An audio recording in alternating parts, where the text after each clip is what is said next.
Women's Action for Nuclear Disarmament honored Lily Tomlin and Sally Field as the recipients of the Helen Caldecott Leadership Awards. Afterward, Lily talked about her many concerns. I hurt and feel badly when I see someone deprived of anything. And then when some people are deprived, I mean, outrageously and horribly and viciously and brutally.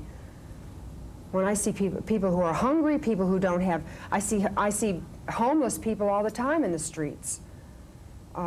There's a lot of need in the world, period. What does it do to you when you see that? I mean, we all say, oh, it bothers me. You see it on television, you see it in your life. What happens in your mind and heart? You want to, you just want to make a difference, that's all. And if everybody did, it seems so simple to me sometimes when you know, I've heard different church organizations say, even in this country, if every church took in a homeless person, the problem would be virtually eliminated. I'm not saying that that may not be the most, the broadest, most expansive way to do it. We should just have a different kind of you know, parity in the world, rather than somehow hopefully there would be a healthier, more stable culture that would take care of its people, just take care of them. The ones that need to be cared for, people would be reared in the culture to take care of themselves and understand options and be educated to the possibilities in life and have esteem for themselves and not be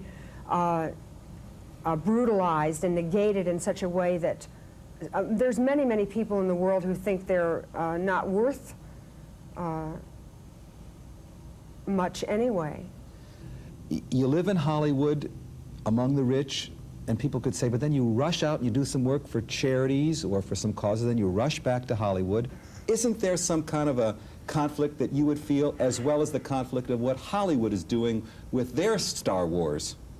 They're celebrating a lot of war, they loving do, don't it, they? and feel it's just terrific. Astonishing. Good guys always win, bad guys always lose. lose. But see, that you can't blame, you can't say blame here, blame there.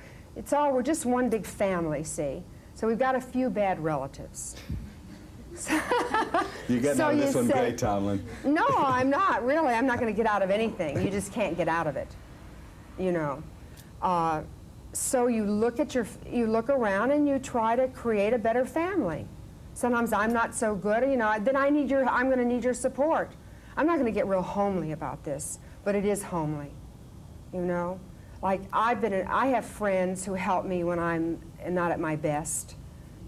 Give me an example, Lily, of someone who has said something or done something in your life and you've thought, I'm going to change because of that.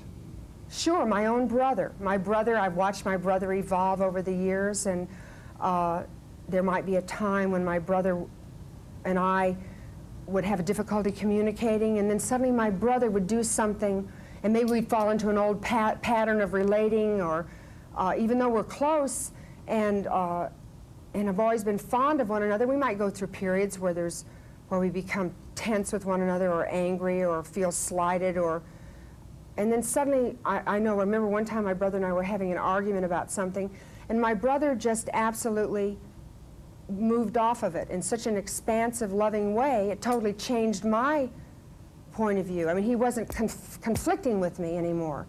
I'll tell you what I was thinking in relationship to today, and this being Mother's Day, and I love the slogan, you know, which is, it goes something like, the greatest gift we can give our children is a future, or the future. So as I was looking at that today, because I'm not a mother, I don't have any children of my own, but I do have a mother, you know, whereas I do relate to this issue in terms of the children on this planet, and that being our real hope.